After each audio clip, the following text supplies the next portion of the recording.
I'm going to read an article here. West River autism patients in crisis after regional health ends services. If Carrie Green of Rapid City ever wants to see her 17-year-old son, Christian, she has to get in the car and make the 5-hour drive to the eastern edge of the state.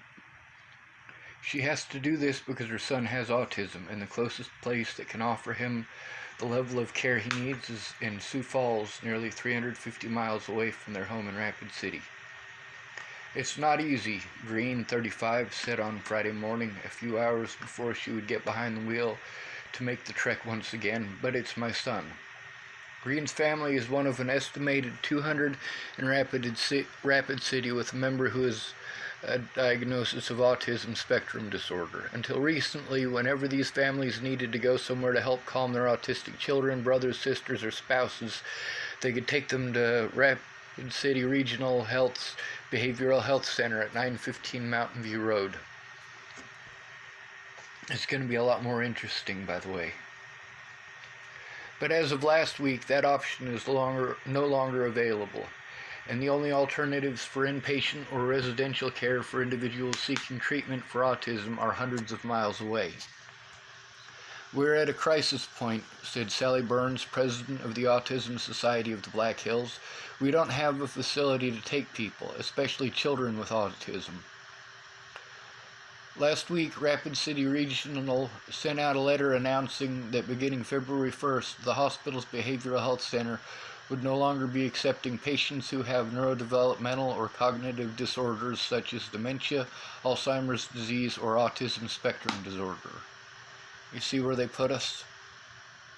Dementia and Alzheimer's.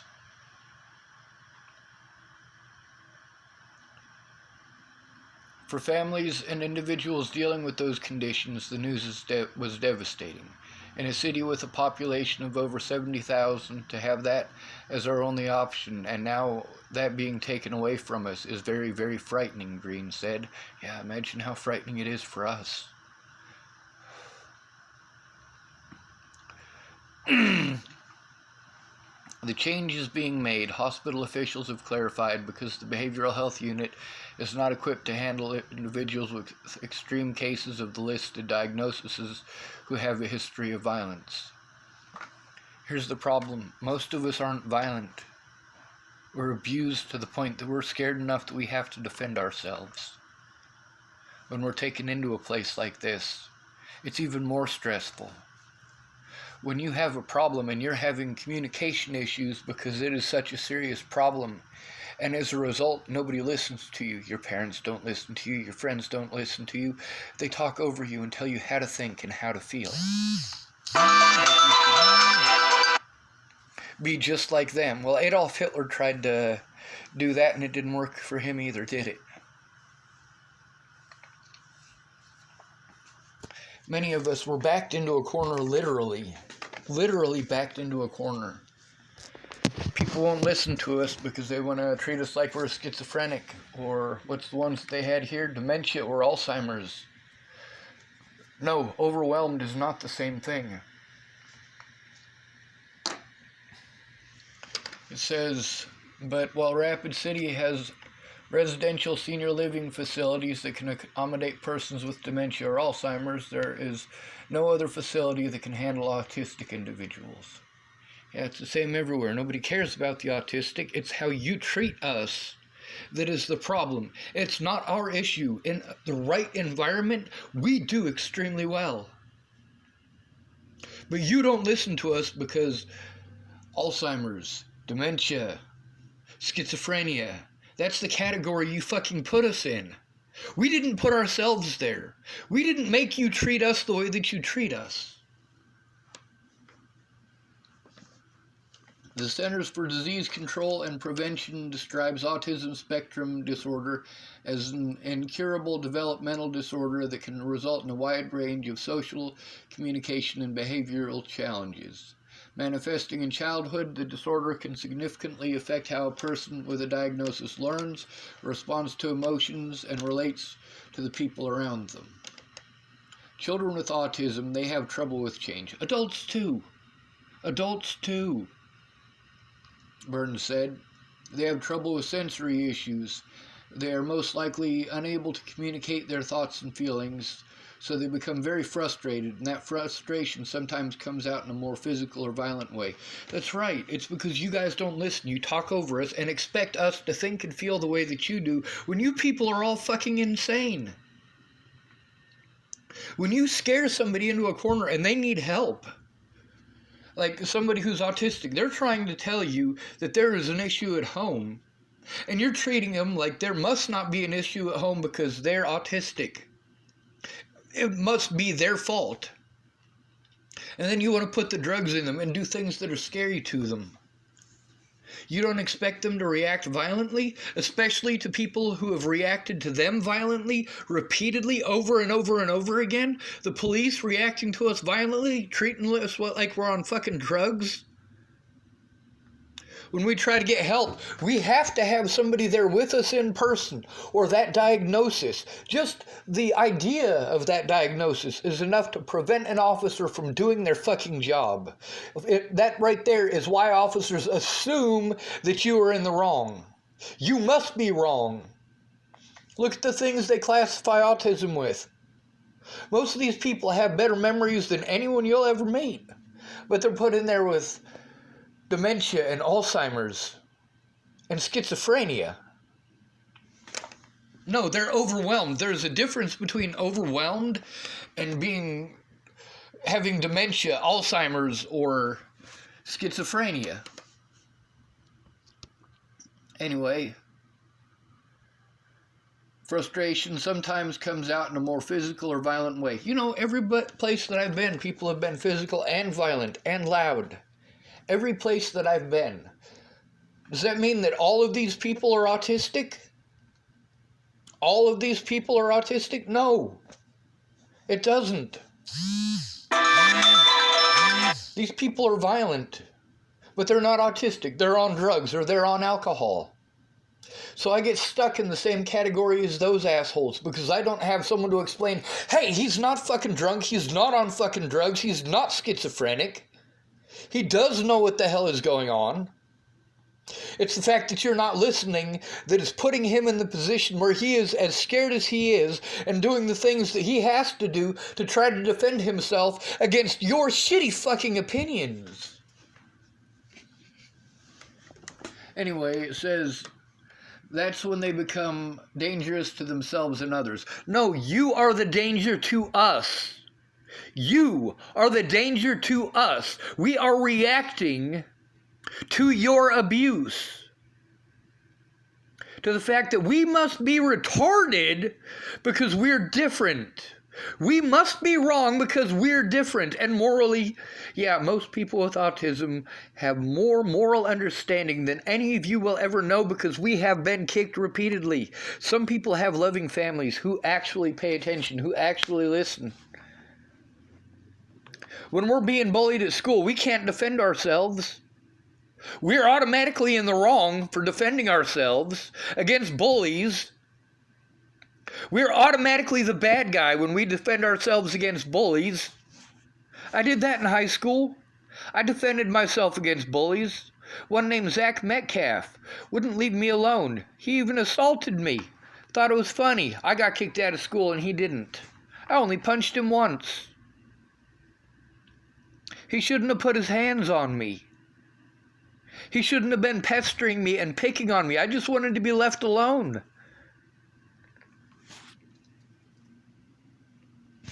Says Green recalled one such crisis mode when she was driving in the car with Christian.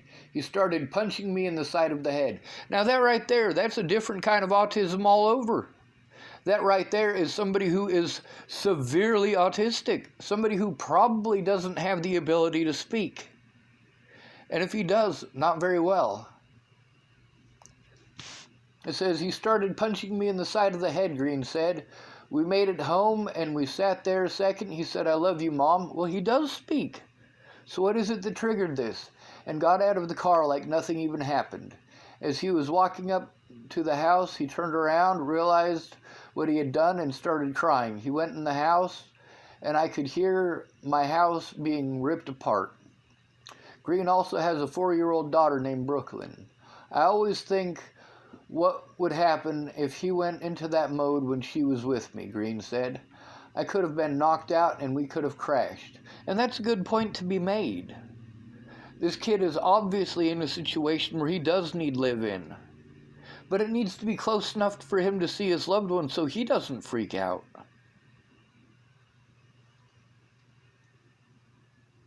It is in times like these when Green and others with autism and their families need help. You get to a point where you feel really alone, Green said. Imagine what it's like for your son. You have to stay strong for your children, but sometimes you just break. You have to go behind a closed door and just break. It's a nightmare. That's right, and he doesn't get to do that. If he does that, he's a bad person. Now, with him hitting people in the head, that's completely different. See, that's why it's a spectrum disorder. Shannon's daughter bites the hell out of her and pulls her hair. And that right there, she doesn't speak, though. This young man obviously can. But if he's hitting somebody in the head for no reason, that's not autistic at all.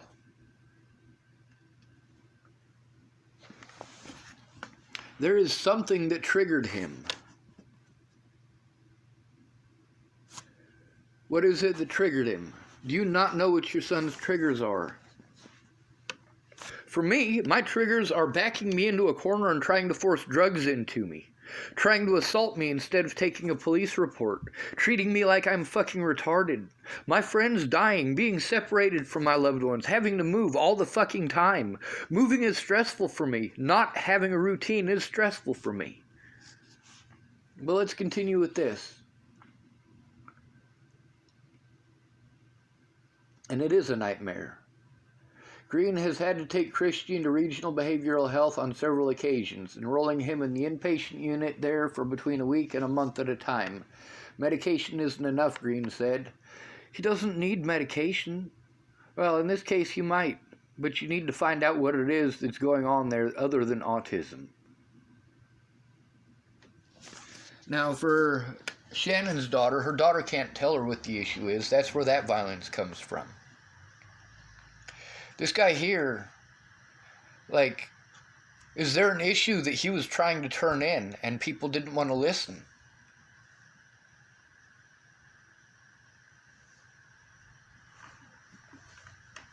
Medication isn't enough, Green said. As Christian progresses through puberty and his outbursts intensify, the only solution is to find somewhere for him to go for extended periods of time, where trained professionals can help calm him down. Well, that's the thing.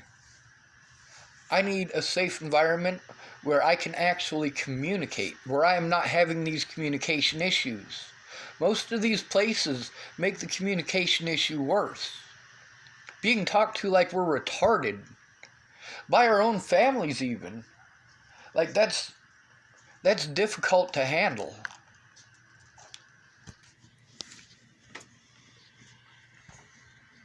The problem is that Rapid City Regional Behavioral Health Center has never really been the right place for that, hospital officials have said. There are 44 beds at Regional's Behavioral Health Unit, all in semi-private rooms. For an autistic person in crisis mode, these kinds of conditions can actually make things worse, Regional officials say. Those patients might be sharing a room with someone in just as much distress as they are, who is perhaps psychotic, suicidal, or coming down from drugs. Yeah, and if somebody who is autistic is suicidal, I can guarantee you there's a reason. There's something that they're trying to tell you and you're not listening.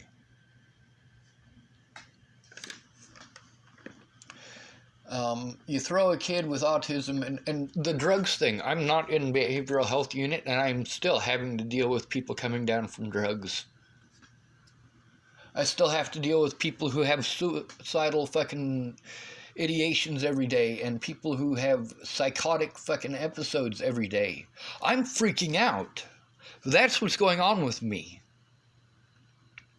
And the more calm my environment, the better I do.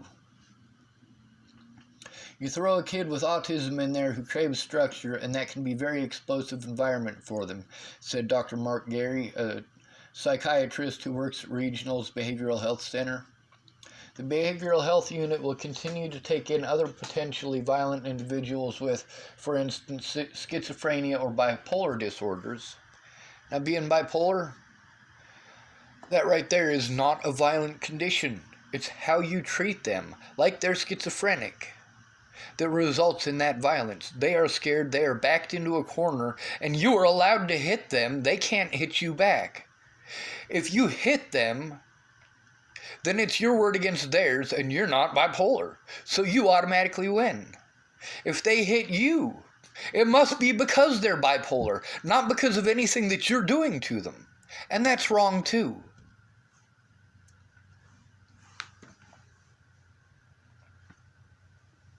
That's the problem, is that these don't help people with disabilities unless somebody who understands that disability is there. Like a parent who understands, a parent who cares. If an autistic person tries to turn in somebody for beating him up, he gets blown off. But if his parents go in there with him, they're like, hey, somebody who is not on our list of people not to listen to is in here telling us this. Anyway, they'll take in the schizophrenic and bipolar, Gary said, but only because these disorders can be treated in that setting with medication and therapy within a matter of days, if not hours. The same cannot be said for individuals with autism in crisis mode who require extended care. We don't require extended care, we need extended help. I mean, extended care is only part of it. With me, being in housing, having an extended care place that I can be in is only part of it. I still need to be able to do the things that I need to do for the courts that I can't do because I'm in crisis mode. And they take away your electronics. They take away your ability to do the things that you need to do to defend yourself, your ability to do research, your ability to communicate with other people who are trying to help.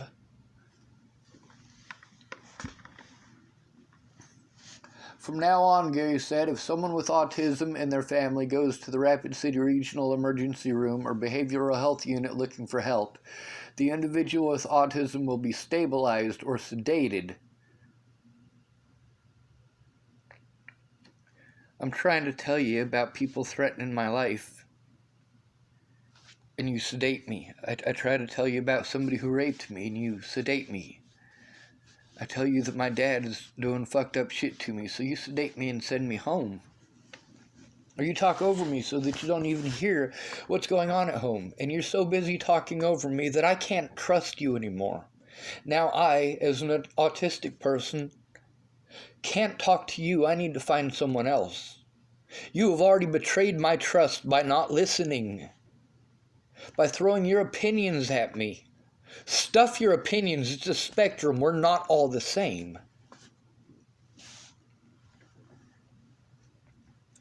The individual with autism will be stabilized or sedated, sent home, and referred to inpatient services east of the Missouri River, either in Yankton, Redfield, or Sioux Falls. Christian has been living in the residential program at Lifescape, a disability services organization in Sioux Falls, since the beginning of January. The Lifescape in Rapid City, like many other mental health providers in the area, does not provide inpatient services for treatment of autism. The way you treat people with autism is shitty. So why don't you try treating someone with autism like you would want to be treated if you're in a crisis situation? If you're in a crisis situation and you're trying to tell on your dad for raping you, or you're trying to tell on your neighbor for shooting your dog in the head, yeah. How do you want to be treated in that scenario? You're fucking frantic. You're trying to tell them what's going on. You are frantic. How should you be treated? How should you be treated by law enforcement? How should you be treated by the medical community?